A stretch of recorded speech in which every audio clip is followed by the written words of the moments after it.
बने, सिद्धि फल से आनंद देंगे। कोशिश कर बढ़े, सोच बुलंद करे।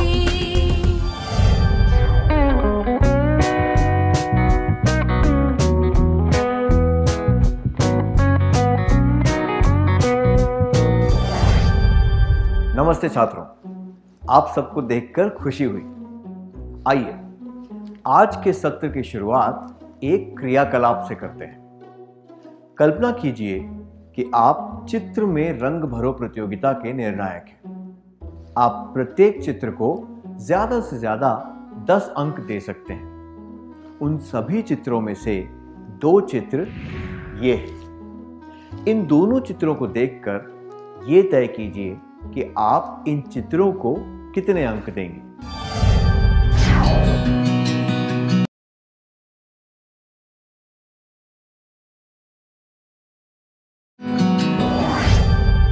आपने जो मूल्यांकन किया उसके लिए धन्यवाद। आप सभी को लगा कि चित्र ब की जगह चित्र अ को ज्यादा अंक मिलने चाहिए। क्या हम एक सूची बनाएं कि चित्र ब को ज्यादा अंक क्यों नहीं मिलने चाहिए? चित्र ब को ज्यादा अंक नहीं मिले क्योंकि छात्र ने चित्र में पूरी तरह रंग नहीं भरा था।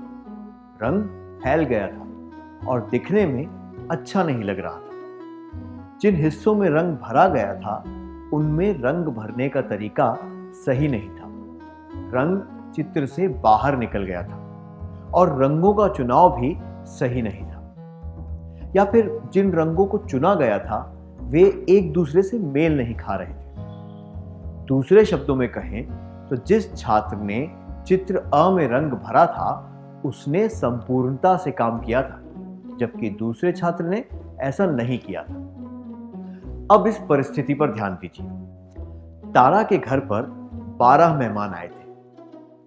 जब उसने मेहमानों से पूछा कि वे क्या पीना चाहेंगे, तो कुछ लोगों को दूध पीना था, कुछ लोगों को चाय और कुछ लोगों को कॉफी चाहिए थी। तारा बड़े उत्साह के साथ रसोई में ये चीजें बनाने गई। जब वो रसोई से बाहर आई तब दूध के गिलास कम पड़ गए और कॉफी ज्यादा बन गई। उसने सारा दूध इस्तेमाल कर लिया था। इस बात पर वो बड़ी शर्मिंदा हुई और उसने सबसे माफी मांगी। तारा इस शर्मिंदगी से कैसे बच सकती थी? उसे सबसे पहले क्या करना चाहिए था? ऐसा लगता है कि सभी मेहमानों की जरूरतों के अनुसार घर पर पर्याप्त दूध था। घर पर चाय पत्ती और कॉफी पाउडर भी था। तारा को पहले ये ठीक से समझ लेना चाहिए था कि कितने कप चाय, कॉफी और दूध चाहिए, पर तारा ने संपूर्णता से काम नहीं किया। संपूर्णता से काम करने के लिए सबसे जरूरी है काम को अच्छी तरह समझना। दूसरी महत्वपूर्ण बात है जरूरत की सभी चीजों को एक जगह पर रखना। तो संपूर्णता से काम करने के लिए काम को अच्छी तरह समझना चाहिए। जरूरत की सभी चीजों को एक जगह पर रखना चाहिए। इस बात पर मुझे एक चतुर मंत्री की कहानी याद आई। राजा के दरबार में वो मंत्री सबसे महत्वपूर्ण था।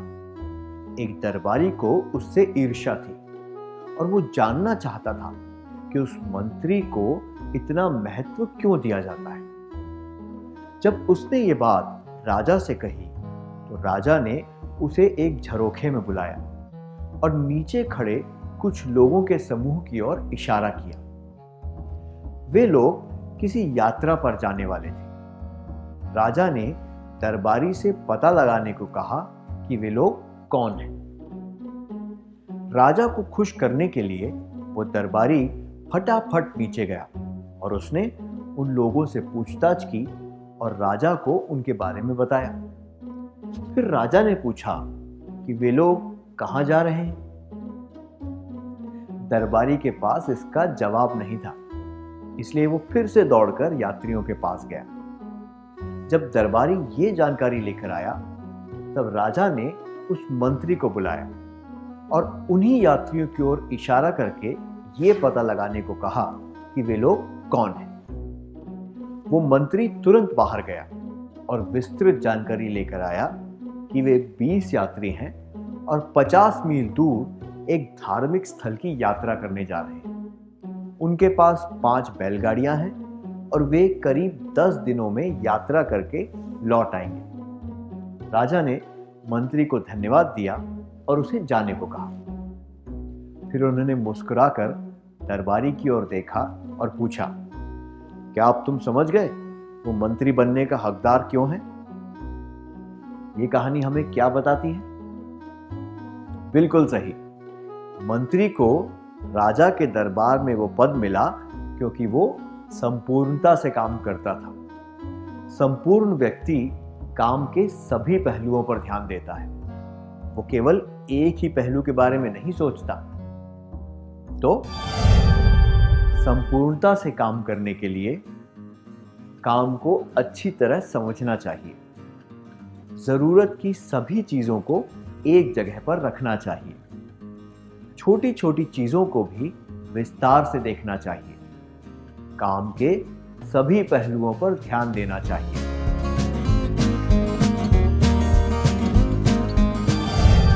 आपको किसी कार्य या प्रोजेक्ट में पूरे अंक कितनी बार मिलते हैं?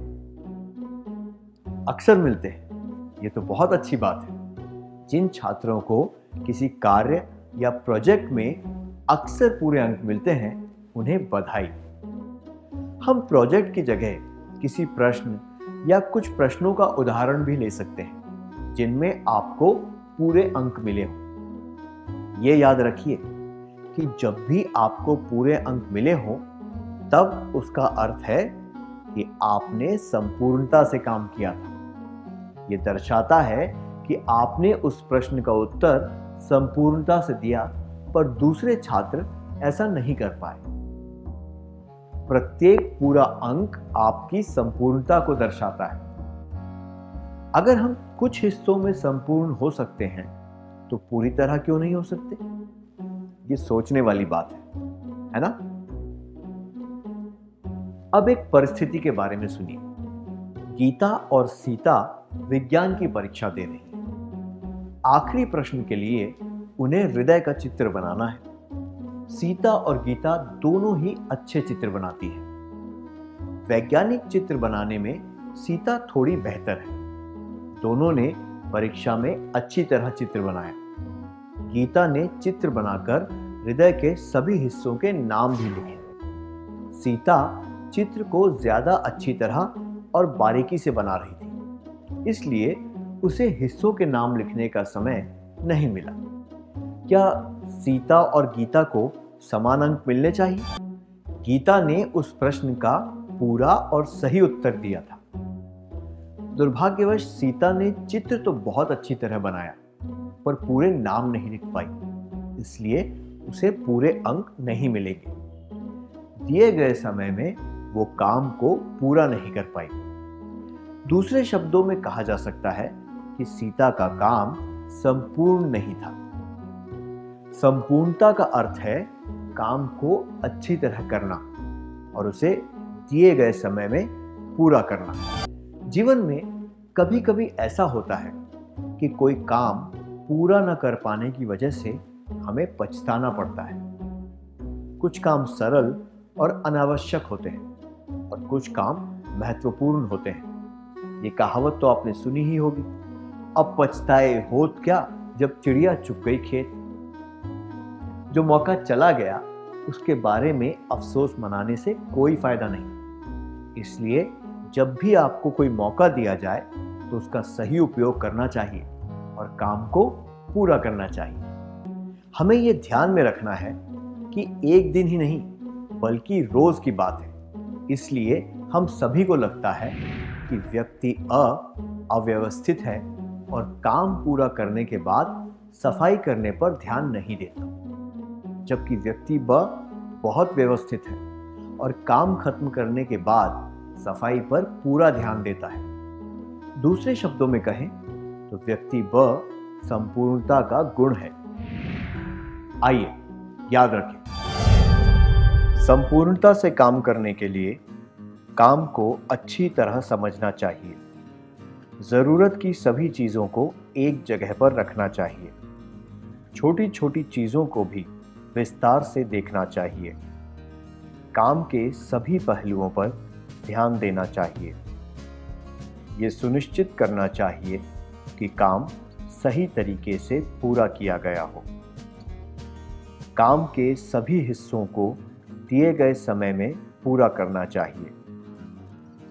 काम खत्म करने के बाद सफाई करनी चाहिए। क्या अब हम अगले सत्र की ओर बढ़ें?